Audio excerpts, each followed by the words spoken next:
Brussels, Belgium, 1970. And 10-year-old boy named Jean-Claude Van Damme watches Bruce Lee's film on TV. He's mesmerized. Tells his father, "One day I'll meet Bruce Lee. I'll train with him. He'll teach me." His father laughs. "Bruce Lee is in America.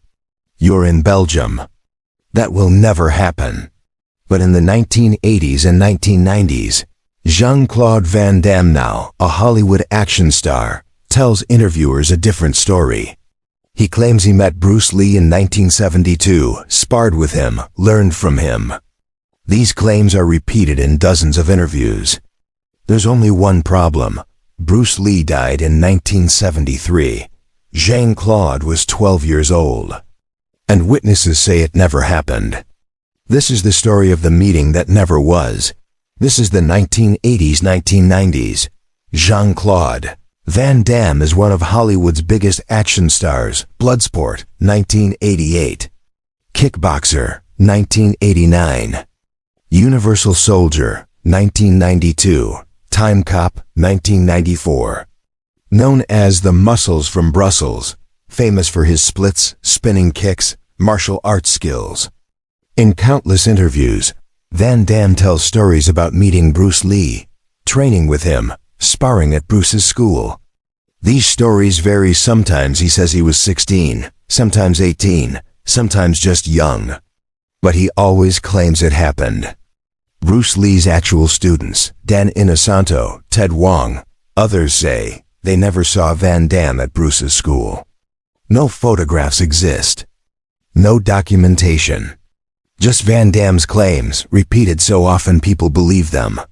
This is the truth behind Hollywood's most persistent martial arts lie. Jean-Claude Van Varenberg, later Van Damme, is born in Brussels, Belgium, 1960. Starts karate training at age 10, by his teens. He's dedicated, trains intensely, competes in tournaments. Builds impressive physique. Young Jean-Claude is obsessed with Bruce Lee. Watches every film multiple times.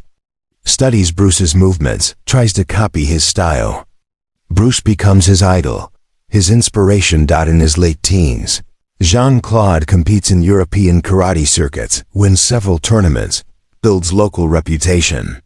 But Belgium is small market. He dreams of Hollywood, of becoming action star like Bruce Lee. 92. At age 22, Jean-Claude moves to America with almost no money.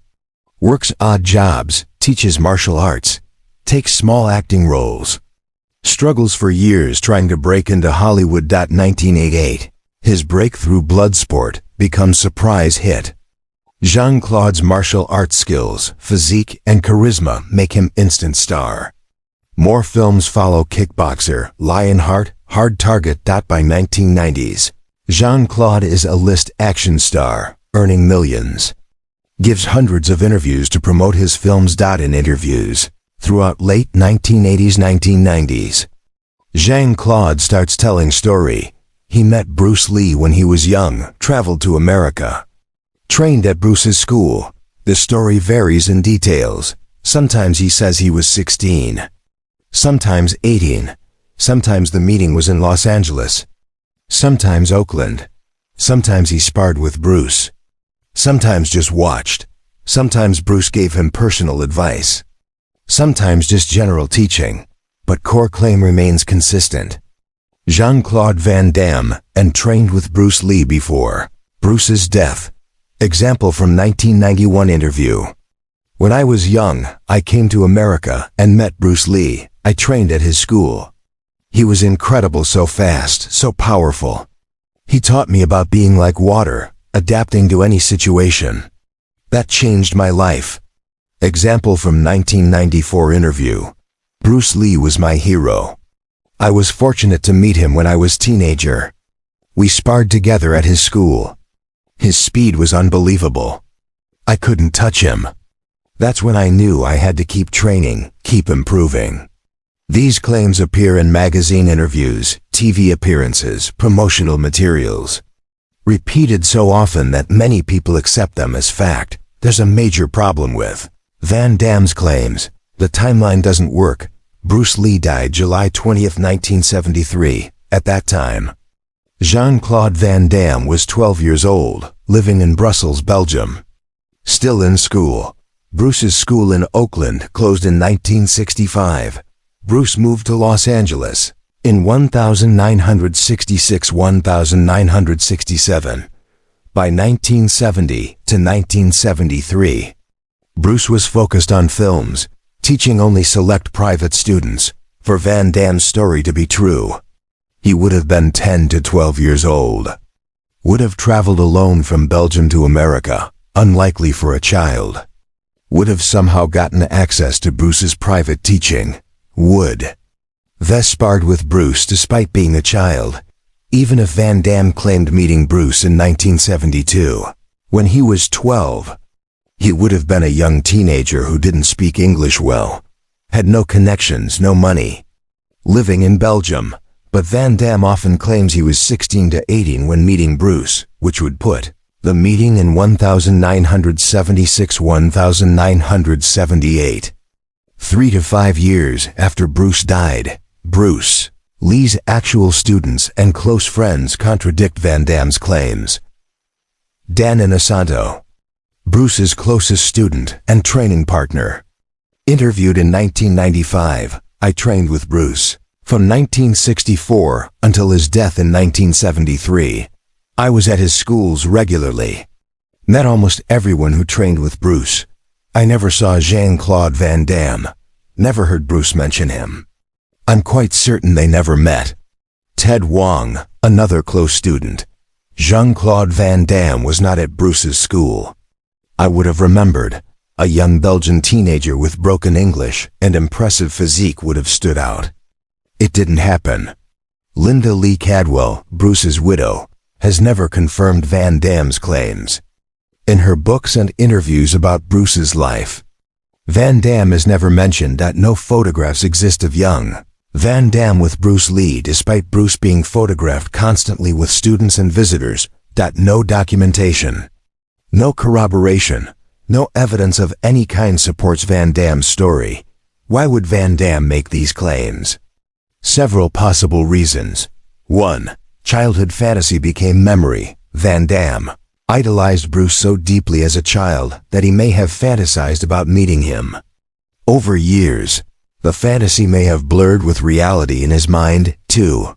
Marketing strategy. Claiming connection to Bruce Lee boosted Van Damme's credibility as martial artist and action star. In the 1980s-1990s, Bruce Lee's legacy was enormous. Any connection to him was valuable for career. 3. Embellishment. Spiral. Perhaps Van Damme told small exaggeration in early interview, then felt obligated to maintain the story in subsequent interviews. The lie grew over time. 4. Genuine confusion. Van Damme may have met someone who claimed to have trained with Bruce, and over years misremembered it as meeting Bruce himself. Whatever the reason, Van Damme has maintained these claims for decades, despite lack of evidence and contradictions from witnesses.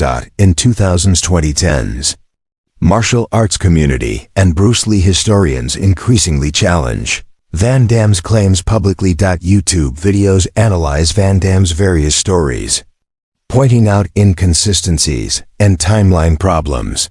Martial arts forums debate the issue. Most conclude Van Damme is lying or misremembering.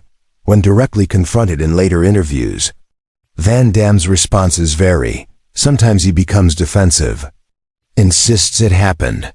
Sometimes he changes details of the story. Sometimes he deflects, talks about Bruce's philosophy instead of the meeting itself. Sometimes he admits timeline is unclear, but maintains they met. In 2012 interview, pressed on details. Look, I was young. Bruce Lee was my hero. Maybe I was 16, maybe 18, I don't remember exactly. But I know I met him, trained at his place. The details time makes them fuzzy. But the experience was real too. In May, this non-answer frustrated historians and Bruce's actual students. Van Damme's false claims about Bruce Lee represent broader issue in martial arts and Hollywood, the tendency to embellish, credentials and connections for credibility and marketing. Action stars have exaggerated their martial arts backgrounds. But Van Damme's Bruce Lee claims are particularly egregious because they're easily disproven by timeline. They disrespect Bruce's actual students. They repeatedly stated as fact despite no evidence. The claims also reveal Hollywood's complicated relationship with truth. Van Damme built successful career partly on false connection to Bruce Lee and faced minimal consequences. Bruce Lee's legacy has been exploited by many people over decades, fake students claiming to have trained with him, instructors selling Bruce Lee's secret techniques, actors claiming personal connections. Van Damme is just most famous example. For Bruce's real students, these false claims are frustrating. Dan Inosanto: Bruce was my teacher and friend. People who never met him claiming they trained with him. It's disrespectful to his memory and to those of us who actually were there. Jean-Claude Van Damme, Hollywood action star of the 1980s-1990s, repeatedly claimed he met and trained with Bruce Lee. The timeline doesn't work. No witnesses confirm it. No evidence exists. Bruce Lee's actual students say it never happened. But Van Damme maintained the story for decades, using Bruce's legendary name to boost his own credibility. This is the documented truth. The meeting never happened. The story is Hollywood fiction. This is the lie that wouldn't die.